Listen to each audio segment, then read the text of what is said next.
Bismillahirrahmanirrahim. Assalamualaikum warahmatullahi wabarakatuh. Ketemu lagi dengan channel Ayah dan Raisa. Di kesempatan kali ini saya akan mencoba menyampaikan materi PAI kelas 11 semester 1 di bab 1 mengenai memaknai ketaatan secara benar dalam Quran surat An-Nisa ayat ke-59. Mari kita simak materinya.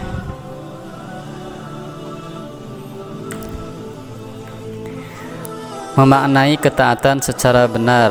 1. Kompetensi dasar, kemudian ada alur KBM, ada peta konsep, pengantar, bahan materi, evaluasi, studi kasus, serta pengayaan materi. Nah, di kompetensi dasar ini nanti 1.1-nya terbiasa membaca Al-Quran dengan meyakini bahwa taat pada aturan, kemudian kompetisi dalam kebaikan, dan etos kerja sebagai perintah agama. Kemudian bersikap taat aturan di 2.1-nya, 3.1-nya menganalisis makna dari Quran surat Al-Maidah, An-Nisa, kemudian At-Taubah. Kemudian 4.1-nya membaca Quran surat Al-Maidah, An-Nisa, serta At-Taubah, kemudian mendemonstrasikan hafalan. Dan terakhir menyajikan keterkaitan antara perintah berkompetisi dalam kebaikan dengan kepatuhan terhadap ketentuan Allah Subhanahu wa taala. Nah, kemudian alur KBM, di alur KBM ini ada pembukaan, kemudian ada inti, kemudian ada penutup. Di pembukaan ada peta konsep, pengantar, di inti ada pilihan model, cara pembelajaran, ada tutor sebaya, drill, dan yang lainnya. Kemudian di penutup ada evaluasi serta refleksi. Peta konsep materi. Nah, ini peta konsep materinya diawali dari 1. Membaca Al-Quran yang berkenaan dengan masalah ketaatan, yaitu surat An-Nisa ayat ke-59. Kemudian dilengkapi dengan tajwid dan makharijul huruf. Setelah itu baru menerjemahkan. Setelah itu baru menerjemahkan, boleh secara pria ataupun boleh keseluruhan, tapi lebih bagusnya si siswa mampu menerjemahkan secara perkata atau secara lafdiyah. Kemudian ada asbabun nuzul, sebab-sebab turunnya surat An-Nisa ayat ke-59. Kemudian ada isi kandungan, ada sikap, yang kelimanya sikap dan perilaku yang mencerminkan ayat. Yang keenamnya ada hadis tentang masalah. Yang ketujuhnya ada pengertian dan batasan taat. 8. Studi kasus. Kemukakan pendapatmu, apa yang terjadi kalau dalam hidup ini tidak ada aturan? Mengapa ada orang yang tahu aturan tapi masih melanggarnya? Berikan contoh ketaatan pada agama di lingkungan sekitarmu. Apa buah yang didapat dari ketaatan tersebut? Apakah di sekelilingmu masih ada yang melanggar aturan agama? Apakah akibat yang mereka diperoleh? Quran surat An-Nisa ayat ke-59, ayat dan terjemahannya. Nah, ini ayatnya, kemudian terjemahannya bisa dilafalkan. Ya ayyuhalladzina amanu atiiullaha wa atiiur rasul wa ulil amri minkum fa in tanaza'tum fi syai'in farudduhu ilallah war rasuli in kuntum tu'minuna bil yaumil akhir dzalika khairu wa ahsanu ta'wila. Ini ayat 59 dari surat An-Nisa. Wahai orang-orang yang beriman, taatilah Allah dan taatilah Rasul dan ulil amri di antara kamu. Kemudian jika kamu berbeda pendapat tentang sesuatu, maka kembalikanlah kepada Allah dan Rasul-Nya. Jika kamu beriman kepada Allah dan hari kemudian, yang demikian itu lebih utama bagimu dan lebih baik akibatnya. Nah, analisis taat aturan nanti bisa dibuat kelompok.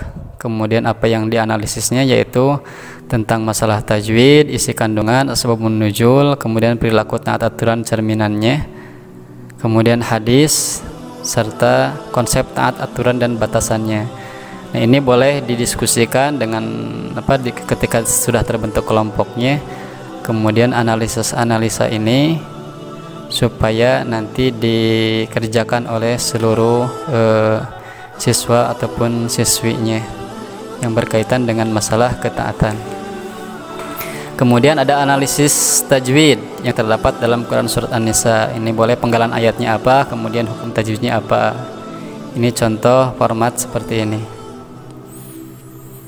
Nah, kemudian ada penguatan materi. Quran surat An-Nisa ayat ke-59 memaknai ketaatan secara benar.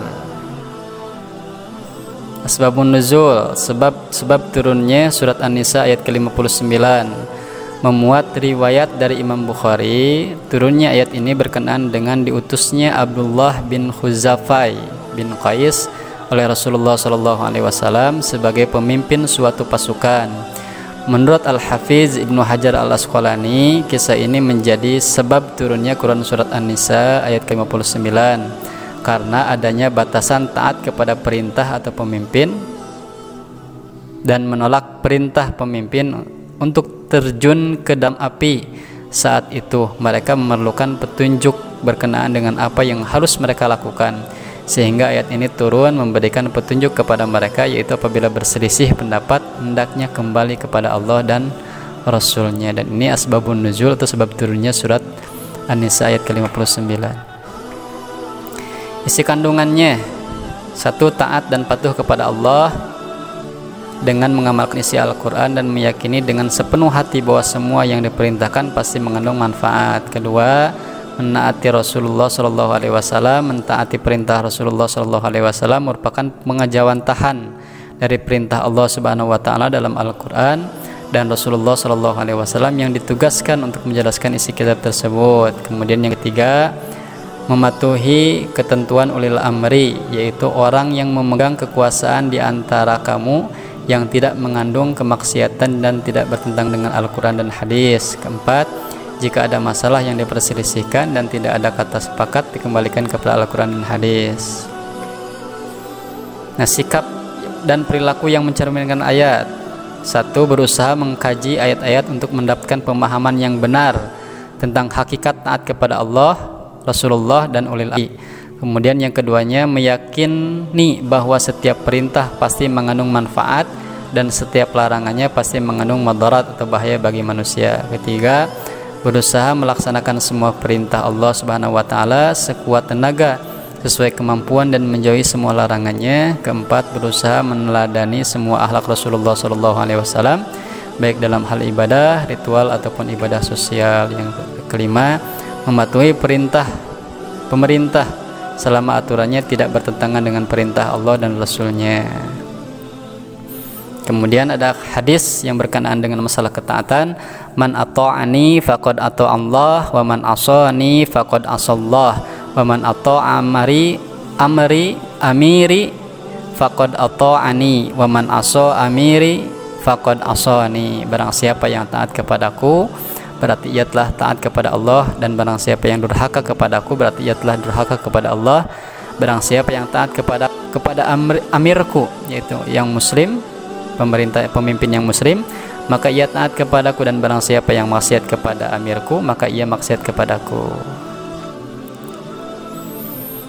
Nah, pengertian secara etimologis taat diambil dari kata ata'a yuti'u ta'atan, artinya tunduk melakukan perintah. Ketaatan mengandung unsur kesadaran adanya perintah yang diikuti. Mengikuti perintah dengan terpaksa atau melaksanakan yang tidak diperintahkan tidak dapat disebut taat.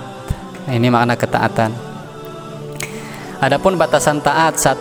Taat kepada pemimpin selama tidak memerintahkan berbuat maksiat, sebagaimana hadis yang diriwayatkan Imam Bukhari, tidak ada ketaatan dalam kemaksiatan kepada Allah, ketaatan itu hanya di dalam kebaikan. Kemudian yang kedua, taat kepada pemimpin meskipun tidak memenuhi hak rakyat. Dalam keadaan seperti ini, rakyat tetap harus taat kepadanya selagi perintahnya secara nyata tidak bertentangan dengan perintah Allah dan Rasulnya, karena ketaatan rakyat dan sikap pribadi pemimpin adalah dua hal yang berbeda. Nah, ini ada studi kasus, contoh di pilkada misalnya, yang ketika kita pilih ternyata pemimpin yang kita pilih tidak sesuai dengan apa yang kita harapkan. Bagaimana sikapnya nanti boleh didiskusikan. Nah, ini buatlah rencana inovasi supaya orang taat pada aturan seperti video berikut. Ini ada videonya, bisa dilihat nanti di YouTube. evaluasi